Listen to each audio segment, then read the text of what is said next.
Welcome to the Invest for More Real Estate Podcast. My name is Mark Ferguson, and I am your host.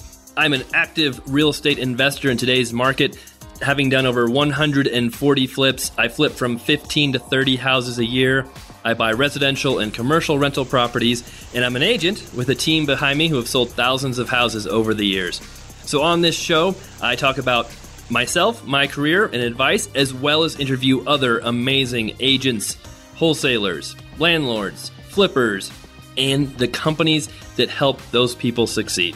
So before we get started, if you're interested in help from me, I've got discounts on my coaching products just for podcast listeners. Head over to investformore.com/discount. That's investformore, invest, FOURMORE.com/discount. And you'll see coupon codes for my coaching products. I have video training series on flipping, on getting great deals, training for agents, training for rental properties as well. And many of those come with personal coaching from me. So I hope you enjoy it. I hope you enjoy the show, and let's get started.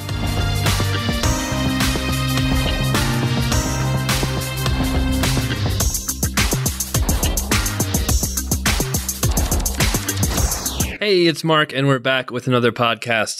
I have been taking a little bit of time off because we just started a new real estate office. So that's what I'm going to talk about today. And you may have noticed we didn't do a podcast last week. And the reason was I have been swamped. It's been a little crazy here lately. So just decided to skip that week, but we'll keep doing the podcast going forward. But yes, we did start a brand new real estate office. We moved in last Friday. We got approved by the State Real Estate Commission last Friday, and we are officially open for business as Blue Steel Real Estate. So I'm going to talk about that move, everything that's been going on with our team, the office, and give you some insight into that entire process. I did a podcast, a couple months ago about why I wanted to start a real estate brokerage. So you can for sure check that out to see some of the reasoning behind it. And now that has finally come to fruition a little faster than we thought it would. So I first made a bunch of goals at the beginning of this year, and it's been a crazy year. It seems like you always want things to happen fast and go quickly, and sometimes they go really fast and really quickly. But a few of the goals I had was to buy a large commercial property, and I ended up doing that in February. We bought a 68,000 square foot building, had a grocery store, a restaurant, a little office, and a coffee shop in it. And along with that building had 2 vacant spaces. So my plan was to move into one of those spaces, fix it up, start my own real estate brokerage. And my plan to do that was June 1st. So we're moving along. I thought I'd be nice, tell my broker, hey, we're moving out. I'm starting my own office. I just want to give you a heads up, since we do occupy 3 offices in my old real estate office where we were at before. And I knew that'd be a pretty big hit to my broker, who is the owner as well, to lose 3 offices and, an entire real estate team. So I tried to give him as much warning as I could. Things I thought were moving along okay. And then all of a sudden he asked us to leave early. So he asked us to leave April 6th. I got about 10 days warning, and we managed to move out, get everything going and approved with the state. And we opened up for business on April 6th. Now, we were not able to move into our main permanent building that is still being renovated, but we did move into the other vacant unit that was in the building. So I bought this building with a partner who's super cool guy. We get along really well. We're both easygoing. That's one reason why I partnered with him. He is pretty much the only partner I've had on anything since I bought my dad out. And when my dad and I used to partner on fix and flips, that is the last partner I had. So he was cool. He's like, hey, just move in there temporarily. He's not even charging me rent. I would be paying a lot of that rent to myself, so it wouldn't be a big deal. But super cool guy, and he is very understandable about our situation. This unit is vacant with no tenants planning to move in the immediate future. So it makes sense for us to be in here a little bit. We can clean the place up a little, fix it up just a little bit while we're here. So that's an advantage as well. And then we have a place to stay, a place to get some work done while the other place is being renovated. So it is kind of nice as well because I can keep track of the other unit while we're here. It is literally like 40 feet away from me, so I can see when the guys are working. I can pop over there whenever I want. If there's any questions, any concerns, I can run over there really quick. Super easy for me to do. It also is a little tricky because I don't have internet yet, which is very frustrating. We have talked to Comcast to get internet running about a week and a half ago, and they promised there'd be no problems, no issues. They get it done right away. And delay after delay after delay, we still don't have internet and might not have it until Thursday. So I've been running off a hotspot off my phone, which is not exactly ideal to run a real estate office from. So that's been a little bit frustrating. Had to cancel some meetings, some calls, different things because of that.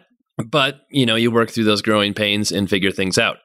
Besides that, we've got ourselves set up with some desks, our laptops, we bought a printer, we've got a Keurig so we can make coffee, we've got snacks, we have 2 bathrooms in here, so we are set and ready to go for the next month or 2 until the other unit is ready. Along with, having to physically move, do that types of thing with the brokerage, I thought I would talk about just what it takes to start a brokerage, what it's been like for us so far, and what our plans are for the future. So I told you before in the other podcast, like I mentioned, kind of why I wanted to start a brokerage. In this one, I'm going to talk about more about what you have to do to get it going and done. So it is not just an easy process, and every state has different requirements for starting a brokerage.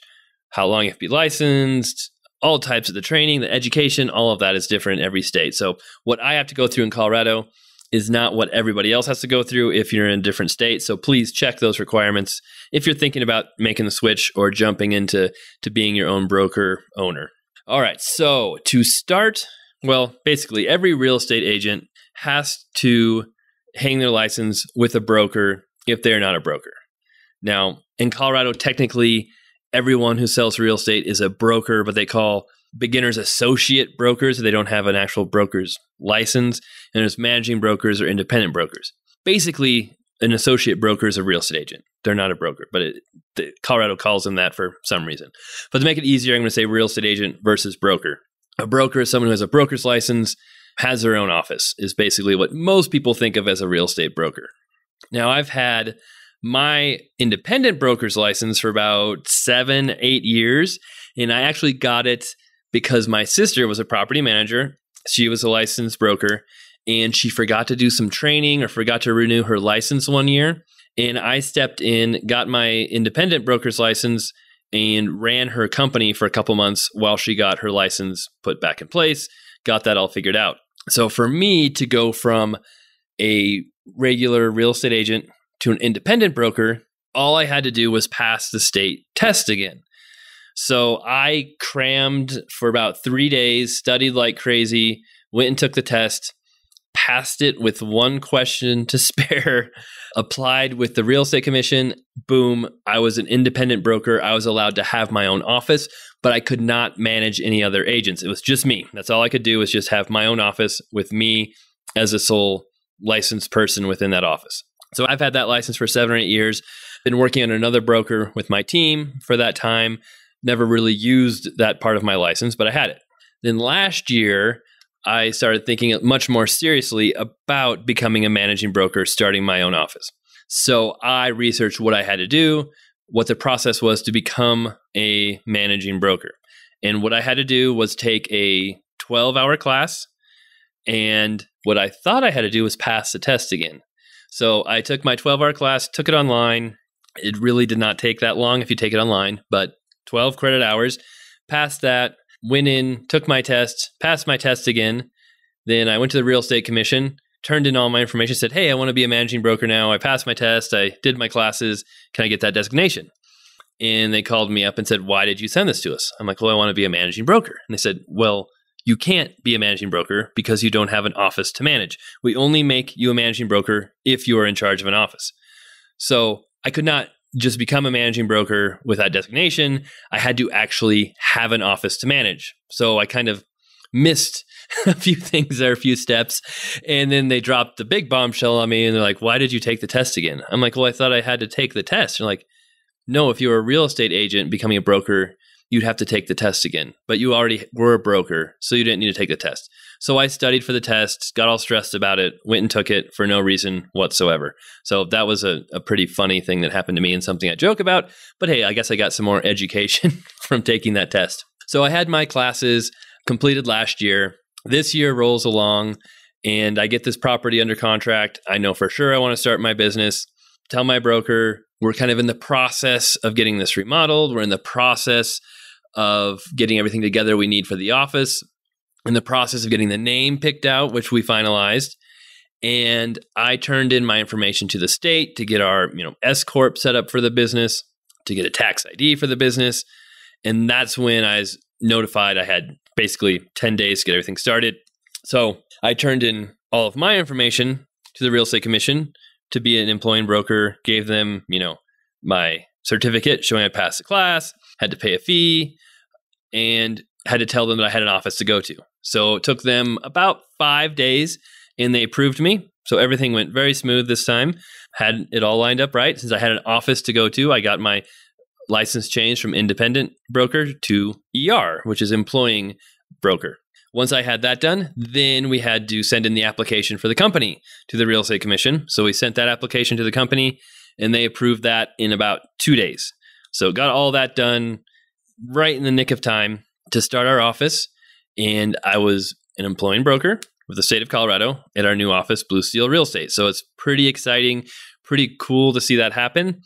A little stressful and nerve-wracking at the same time, but it's been pretty fun. Now, that was kind of the technical side of what we have to do to start our brokerage with the Real Estate Commission. But besides that, there's a lot that goes on behind the scenes that you have to do to set up an office. For one thing, now you don't have to do it to get approved with the Real Estate Commission, but the Real Estate Commission requires a lot of different things from a broker. You've got to have an office policy manual, a subcontractor agreement for your agents, different forms and addenda to use. You've got to be set up in your MLS system with the new office. You've got to have O&E insurance, which all agents have to protect yourself against lawsuits and liability for the office and your agents. You should probably have some regular liability insurance as well on top of that. Maybe you need renter's insurance for your belongings in the building and things of that sort. All types of things you have to do. And it can be a bit overwhelming. Luckily, after doing some research, I found there's a law firm in Colorado. It's actually Frascona, Joyner, and Goodman, I believe what they're called. Really good law firm. Oliver Frascona helped start it a while back. Really entertaining guy. Taught a lot of different classes and different things throughout Colorado. Most agents who've been around for a little bit of time knew him, loved him, super entertaining, super funny. And unfortunately, he died in a plane crash a few years ago. But his office is still around, still a really good office. And they have kind of a startup kit, is what I would call it, for new offices where they have the broker's manual, the subcontractor agreement, the forms and addendas, all kinds of stuff that you can buy from them. They'll help you set it up, make sure everything's legit and legal, and it's really affordable. I was surprised how affordable it was. So I was so happy when I found that. It made my life so much easier. I was just dreading like, oh my God, I have to make my own broker manual. And that was part of the class I took for getting my managing broker was, figuring out how to create your own broker manual, but it still was a daunting task I had coming up. So when I heard that they'll help you do that, that was just amazing. I was so happy. And I'm sure there's places like that will help new offices get started in most areas of the country. So just remember, you don't have to do everything yourself. Look for people to help you when you're doing something like this. So it's not so overwhelming, so you don't miss something, so you don't mess something up. Like I said, the Real Estate Commission doesn't make you have that stuff when you apply with them, but they require it. So if they ever audit you and you don't have those things, you can get in serious trouble. So that's what a lot of real estate is. It's not like you have to have everything perfect and do everything perfect all the time to sell houses. But if you get audited and have not been doing things correctly, that's when you can really get into trouble. So it's kind of a self-policing, making sure all the forms, the contracts, the policies, all of that is done right. And there's a chance nobody will ever check it out or look at it. But there's also a chance you will get audited and everything will be looked at. And if you do stuff wrong, you can get fined, lose your license, go on probation. All types of things can happen. So you really need to make sure things are done right, correctly. That's a lot of what that class I took was about was, trust accounts, property management, handling agents, all types of things. So as the managing broker, I am responsible for all of my agents. So if one of my agents messes up, commits fraud, does something really stupid, or even, not on purpose, innocently does something wrong, that is on me as well, because it is my job to oversee my agents, make sure they're doing things correctly, make sure they're not really messing up contracts or committing fraud. I can't watch everything, but that's why you have your policies in place to make sure things are checked, things are turned in, and some oversight to make sure things are done correctly. So there's a lot. And besides making sure the policies are in place, all the paperwork for your office, you've got to set up the office. So just like we were doing a little temporary, business here, we went and bought a little Keurig. We had to buy a printer, get paper towels, get a little bit of cleaning supplies, trash cans. We had some desks luckily left over from the other unit that we could use for now. But there's just so many things you need to get that you don't realize until you're really in that business and starting out. And there was a broker, John Simmons, I'll say his name. He started C3 Real Estate here in Colorado. Tremendous help to me. It's funny because one of my good friends who's an agent, I was kind of asking him about different fees and structures that agents pay around the area so I could get an idea of what I was going to charge my agents. And he said, you know what, you should just talk to my broker, John Simmons. He's really cool. I bet he'd talk to you about it. I'm like, okay, would think he might be a little tight-lipped about it, but sure. So I called him up and he was super cool, had me meet him at his office, showed me his entire office, told me everything they do, walked me through their entire process, was a complete open book. So he was a tremendous resource to me. And again, that kind of taught me, hey, you don't have to reinvent the wheel when you're doing these things.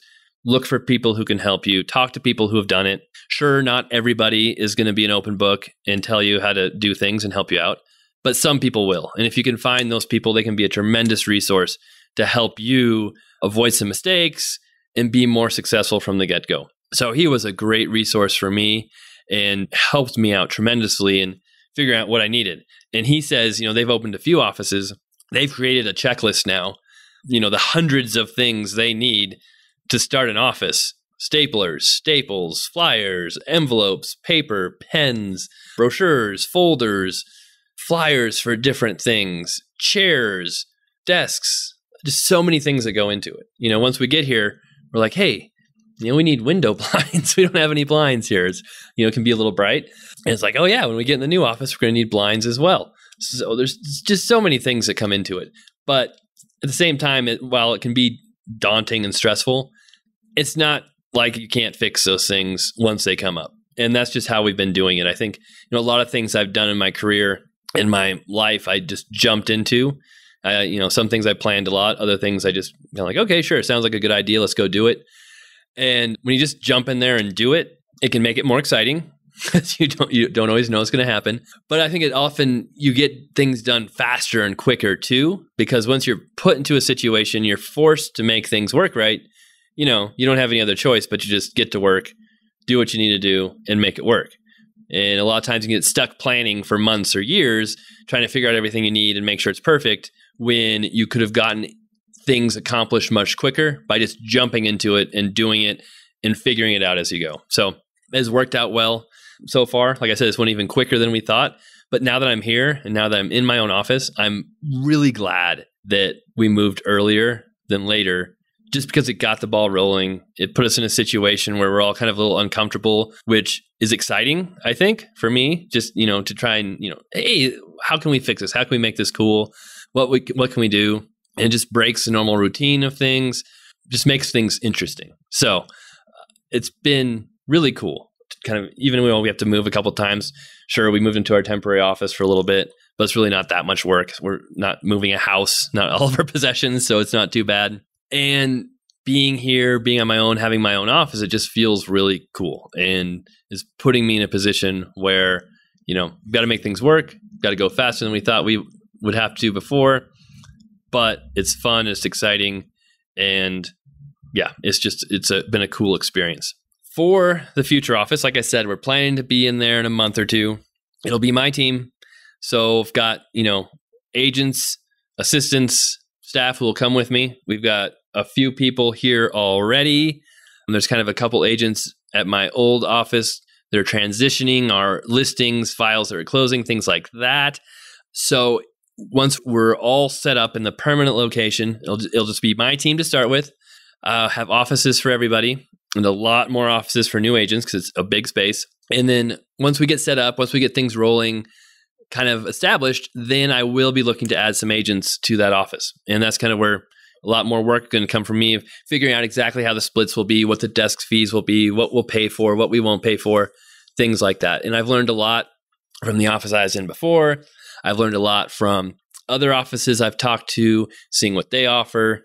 And I just have it's a huge advantage to own your own building and be able to pay yourself rent. Just a huge advantage. Just saves me so much money. And it takes a lot of the pressure off of having to make a bunch of money right off the bat, having to sell a bunch of houses, having to get a bunch of agents in here to make money.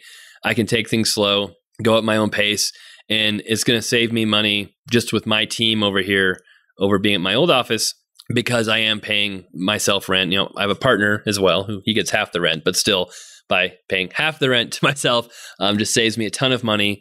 These offices back here, it wasn't like we had tenants banging down the door or were ready to lease them out right away. So we're not losing a bunch of money by renting it to me instead of someone else. Another tenant also may have wanted us to spend a ton of money on tenant improvement, which would have cost us a lot of money as building owners as well.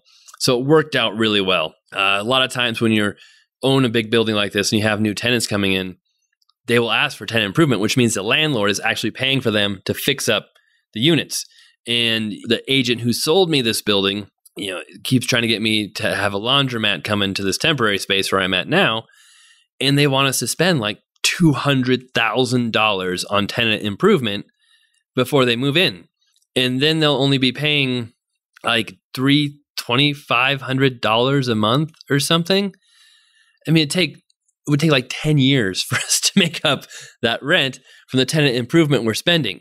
So it just, things like that don't make sense to me. And it's just a whole different animal with commercial. But anyway, you don't have to take a deal like that. There are other deals that come along. But that's what my point is, me going in there with minimal tenant improvement, paying rent right away, paying rent to myself, just makes a whole lot of sense for us as an office, for me, and for my partner and I owning this building. It's worked out fantastic. Along with creating a cool space for agents, it's been a lot of fun just creating a cool space for myself. So that's probably one of the really neat things about this process is I've been able to decide, what we're doing with the floors. We're trying to, keep the concrete floors so they're different and cool. We're not just putting in boring carpet or boring laminate. We're painting everything cool colors. We can add a fireplace or a fountain. We're painting the ceiling tiles gray to make them, a little cooler, not the boring white ceiling tiles. We're adding a really nice kitchen in there. We're making the bathrooms nice. We'll have some fun stuff in there like a pool table or shuffleboard or air hockey, something. I don't know exactly yet. I can put a golf simulator in there on the second floor, which I've been talking about for a while. My friends and I always play golf every Thursday afternoon. And if it's not snowing, if the course is open, we're usually playing.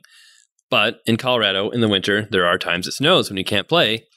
And by having that golf simulator in there, we can all come over, hang out, and have fun. It can be something that will attract other agents. Maybe clients can use it as well. There's just so many things you can do when you have your own office. You're doing your own thing and not relying on other people to make the rules and tell you what to do. So I guess it all started when I was a kid, when I never liked being coached in sports because I didn't like to follow rules or have people tell me what to do. That's continued into adulthood. So we're getting closer, about a month away. Hopefully everything goes smoothly. We get the repairs done fairly quickly. We're just kind of doing some across the board basic repairs to make it so we can move in. Then we'll do some more fun, exciting stuff later on as we're in there.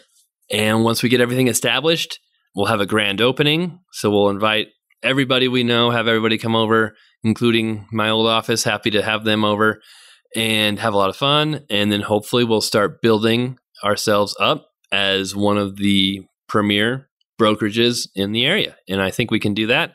I think it'll be a lot of fun. I think it'll be exciting. And it'll be really awesome to start this new venture, see where it goes, and hopefully have a lot of success with it.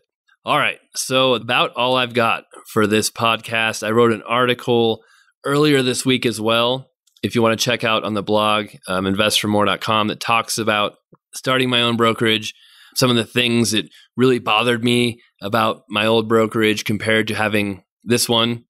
And so I got to go into a lot of detail on that and a lot of things we need as well, which I did here too, but slightly different. So if you want to check out that article, it's got some more insight on a few different things. And then, we'll have some more podcasts. Of course, more articles coming up. The YouTube channel is doing amazing. If you guys want to check out Just Mark Ferguson on YouTube or Invest for More. Had some tremendous success with our fix and flip videos. Have updates on the office. I'll be posting one of those this week as well, where you can see the vacant, or not vacant, they're both kind of occupied, but the permanent unit, the temporary unit.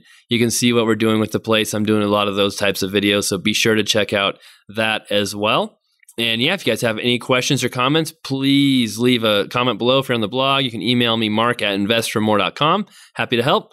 And yeah, we'll keep you guys posted on all the exciting stuff and everything coming up here soon. Thanks a lot, and have a great rest of your week.